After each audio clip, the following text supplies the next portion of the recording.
Supreme court of Pakistan से आपसे मुखातिब हूँ। बड़ी इंपॉर्टेंट डेवलपमेंट्स रिपोर्ट हो रही हैं। 23वीं सैरी से पहले जजेस की कॉलोनी के अंदर क्या हुआ, एक ऐसी खबर जो कि काफ़ी ज़्यादा ममासलत रखती है गुज़िश्ता साल वज़ीर-ए-आज़म ऑफिस के अंदर होने वाली एक पेशरफ्त के हवाले से। इस बारे में आपके सामने रखेंगे कि किसने किसके ऊपर हमला किया, हाथापाई क्यों हुई और हाथापाई करने वाले कौन थे और इसकी वजह क्या बनी। हमारे साथ इस वक्त सीनियर जर्नलिस्ट जनाब बाबिल अंजली मौजूद है और आज यहाँ इन चैम्बर समात भी हुई, उसके अंदर जो सरकारी हुकाम पेश हुए उन्होंने कुछ तफसीलात भी सामने रखी, कुछ दस्तावेज़ात सामने रखी हैं। इलेक्शन कमीशन को जो फ़ंड्स की फराहमी का मामला है उसको एड्रेस करने की कोशिश की गई। ये जो जजेस कॉलोनी के अंदर हुआ वो क्या था? ये कल से ही खबरें आ रही थी कि जजेस के दरमियान जो है वो तसादम हुआ है, लड़ाई हुई है, झगड़ा हुआ है। जजेस के दरमियान जो कशीदगी है वो तो बहुत पहले से है, लेकिन कल रात को जो है वो कुछ ज़्यादा हो गया। ज़्यादा इसलिए हुआ कि जो बताया जा रहा है वो ये है कि कल चूँकि आप जुडिशल कमीशन का इजलास भी था और उसके साथ साथ कल जो समात थी वो होना थी तकरीबन कोई 11:30 बजे। तो हमने देखा कि समात में थोड़ा ताख़ीर का शिकार हो रही है, लेट हो रही है और समात शुरू हुई जाकर 11:42 पे। तो जजेस भी जब कोर्ट रूम के अंदर आए तो थोड़ा सा एक था ना कि एक बेगानगी सी थी चेयरों के ऊपर। और फिर ये हुआ कि जजेस तकरीबन 1 घंटा बिल्कुल खामोश रहे, कोई सवालात भी नहीं हुए और उसके बाद हमने देखा कि यार कुछ ना कुछ है। फिर रात को जाकर ये खबरें आईं कि जजेस के दरमियान कुछ तलख़ कलामी हुई है। हमने भी 4-5-6 लोगों से बात की इस हवाले से, तो बताया गया कि यार वाकई इस तरह की कोई हकीकत है इसमें। लेकिन ये जो बात आपने की इंट्रो में कि प्राइम मिनिस्टर ऑफिस में भी लड़ाई हुई थी, खबर आई। हाँ, खबर आई थी, तो इसी तरह की ये खबर है। लेकिन यहाँ कोई प्रॉपर लड़ाई नहीं हुई है, कोई हाथापाई नहीं हुई है। लेकिन आपको मैं एक बात बताऊँ फैसल, जजेस के दरमियान इस वक्त जो गुस्सा है ना, गुस्सा जजेस को उमर अता बंदयाल के ऊपर है कि उमर अता बंदयाल आइन के साथ क्यों खड़ा है, वो 90 रोज़ में इलेक्शन की बात क्यों कर रहा है, वो अरूज के ऊपर है। और इनके अगर बस चले ना जजेस का, जिस तरह से मैं देख रहा हूँ पिछले कुछ दिनों से, तो ये एक दूसरे के ऊपर चढ़ दौड़ें, इस तरह के हालात बन गए हुए हैं। लेकिन आज इम्पॉर्टेंट डे है, कल की बात को छोड़ दें। रात से चीफ जस्टिस को कन्विंस करने की कोशिश की जा रही है, थोड़ा स्मूथ चलें, पीछे हटें इलेक्शन के मुतालबे से, अभी हालात नहीं है। अफ्तारी से लेकर सहरी तक ये डिस्कशन होती रही, लेकिन चीफ़ ने कहा जी कि मैं आपको कोट अनकोट कर रहा हूँ कि इस बिल्डिंग के ऊपर जो है ना, मुझे एक बड़े मोतबर बंदे ने ये बात बताई है, बड़े मोतबर बंदे ने, पूरे वसूख से मैं ये बता रहा हूँ कि इस बिल्डिंग के ऊपर अगर आप बम गिरा देंगे ना तो भी इलेक्शन होगा। तो भी इलेक्शन होगा। इलेक्शन एक आइनी तकाजा है, इलेक्शन के मुतालबे से चीफ जस्टिस पीछे नहीं हटेंगे। तो इसलिए आज जिन 4 लोगों को तलब किया था, अटॉर्नी जनरल को, उसके साथ सेक्रेटरी इलेक्शन कमीशन को, सेक्रेटरी फाइनेंस को, और ये सब लोग आए आज। बल्कि ये लोग नहीं आए, इनफैक्ट 11 लोग आए और अपना बहुत बड़ा रिकॉर्ड लेकर आए। इलेक्शन कमीशन वाले रिकॉर्ड लेके आए कि हमें पैसा भी चाहिए, मरदमशुमारी चल रही है, हमें जो बंदे चाहिए पंजाब के अंदर इलेक्शन के लिए वो 3 लाख चाहिए, हमारे पास सिर्फ 75,000 है।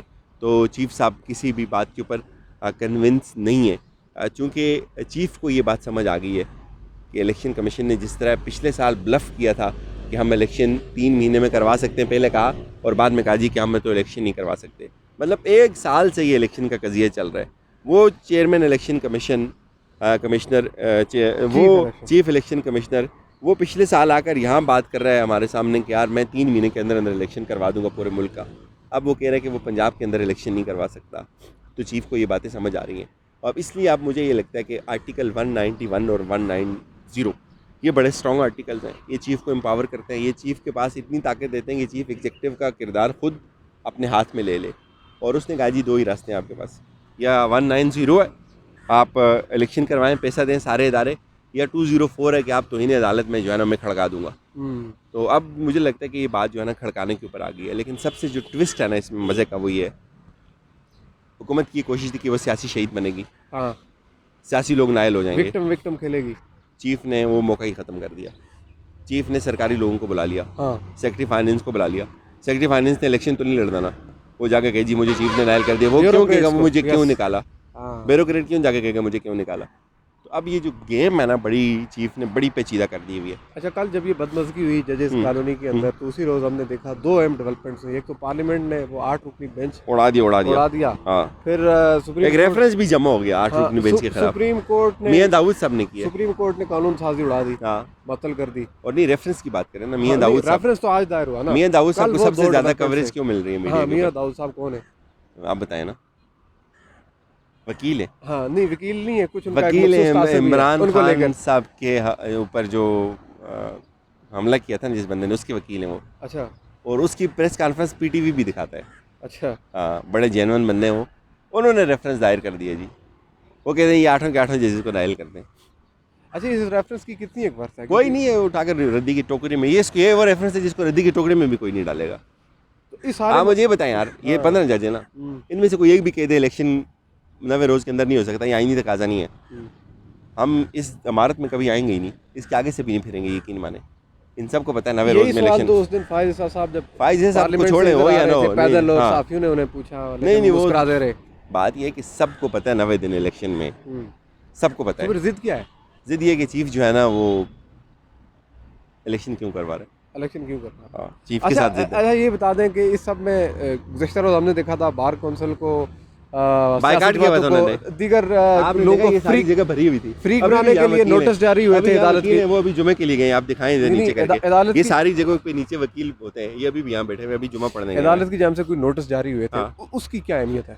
कोई कल अहमियत कल नहीं। के रोज़ कल के रोज जो नोटिस जारी हुए उनकी तो अहमियत है ना जी, जी, भाई। जी, उन्हीं की अहमियत वो इस अब मजे की बात बताऊं आपको, हम्म, जो पार्लियामेंट ने जो प्रपोज्ड एक्ट था ना, जो एक शरारत थी, हाँ वो खत्म हो गई। सुप्रीम कोर्ट ने उसको बिल्कुल खत्म कर दिया है। बाकी सब जो नोटिस हैं उसको छोड़ दें आप। नोटिस जारी होंगे वो आएंगे अपने ये लायल तो आपके ख्याल में अब जिनको नोटिस जारी हुए वो आएंगे, फ्री बनेंगे? आएंगे बिल्कुल। वो ये वही हैं जो कहते थे हमने बायकाट कर दिए हुए, इधर दूसरे दिन आकर अगर मिन्नत नहीं कर आते रहे हैं। तो वन वे फैसला, आए या ना आए कोई फर्क नहीं पड़ता। यहाँ से फैसला इलेक्शन नहीं, वो तो यहाँ बुनियादी जो वो प्रपोज एक्ट है ना, उस चीफ ने खुद कह दिया कि आज़ाद अदलिया बुनियादी हक है। हाँ तो आज़ाद अदलिया को बुनियाद बनाकर चीफ बहुत कुछ कर सकता है। उसके लिए उनका आना ना आना मैटर नहीं करता, क्योंकि मामला आइन की इंटरप्रिटेशन का है ना, और जो इन्होंने कानून साजी की है वो आइन से मुतसादम है। चीफ ने ये देखना है वो आइन के साथ मुताबिकत रखती है, उससे सुप्रीम कोर्ट की इंडिपेंडेंस कंप्रोमाइज़ होती है नहीं होती, उससे जजेस की इंडिपेंडेंस कंप्रोमाइज़ होती है या नहीं होती। उन्होंने इस चीज़ को देखना है। उसके लिए सियासी जमातों का होना मैटर नहीं करता, सियासी जमातें हों या ना हों। चीफ ने बैठकर एक आइनी सवाल के ऊपर डिस्कशन करनी है। उसके लिए अटॉर्नी जनरल यहाँ मौजूद हैं, वो आएंगे, वो अपना इनपुट देंगे, और वो इनपुट अपना वही देंगे जो उन सियासी जमातों का होगा, क्योंकि वो पीडीएम के मुश्तरका वकील हैं। Basically attorney general of Pakistan yes PDM के एक मुश्तरका वकील है। यस। वो बात करेंगे आके कि सर ये इस तरह से मुतसादम है। तो चीफ ने पहले ही ज़हन बता दिया भाई मुतसादम है, उन्होंने उसको उड़ा दिया है। प्रैक्टिकली वो इन फील्ड नहीं अब और ना कभी होगी। थैंक यू वेरी मच जी। आबिद अंतलीब हमारे साथ मौजूद थे। बड़ी इंपॉर्टेंट बात जो इन्होंने बताई कि सेक्रेटरीज़ को तलब किया गया, किसी मिनिस्टर को नहीं, बल्कि सेक्रेटरीज जो कि ब्यूरोक्रेटिक जॉब है टोटली, एक ऐसा स्ट्रक्चर का हिस्सा होता है सेक्रेटरी जो कि अमल दरामद करवाने का पाबंद होता है। अब उसने इलेक्शन तो नहीं लड़ना, एक टेक्निकल जॉब है और इसलिए उन्हीं से ही जवाब मांगा गया। अब इस सवाल से देखते हैं कि फर्दर डेवलपमेंट्स क्या सामने आती हैं आज की समाअत की।